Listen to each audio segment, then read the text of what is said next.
Бұрындары ата-әжелеріміз біздің пәленше деген бабамыз шайтан көріпті деп әңгімесін бастайтын.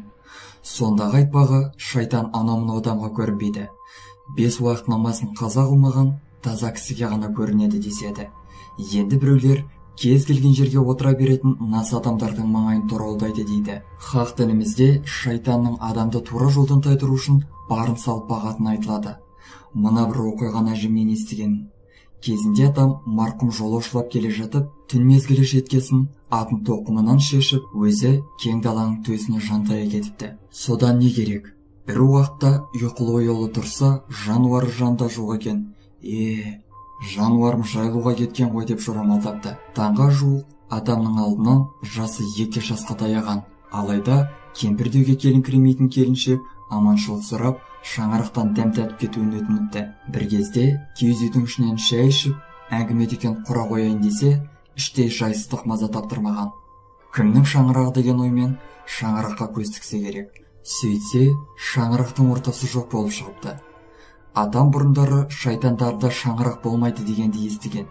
Содан лезде тілін кәлимаға келтіре қойған екен.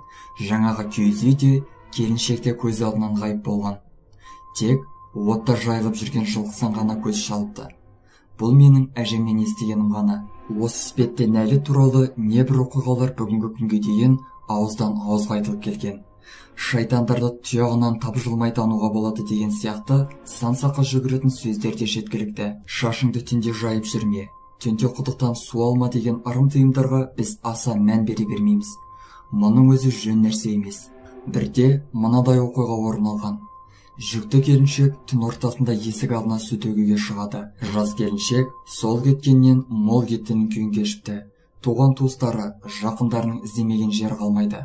Бақсы балгер, тәуіп, құмалашы дегеннің бәрін қалдырмай шарылайды. Арада жылдар өткен соң, айдың күннің аманында бұл не жағдай деген өзекті өртеген сауалмен шектеледі. Бірде белгісіз біреу жоғалып кеткен келіншекті ертіп келеді.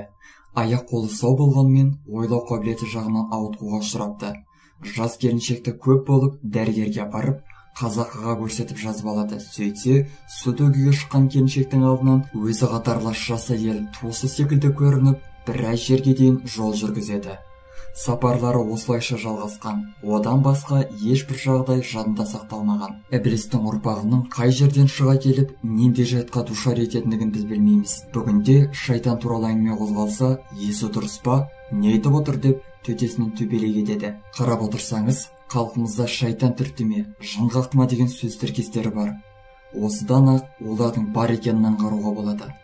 Қазіргі адам неге шайтан көрмеді десе, көпшілік қазіргілердің өзі шайтан ғой деп кесіп айтады. Құрметті көрермен, сіз қандай жағдайларды білесіз? Пікір жазып қалдырыңыз. Назарларыңызға көп рахмет. Достар, біздің каналға жазылып, лайк басуды ұмытпаңыздар.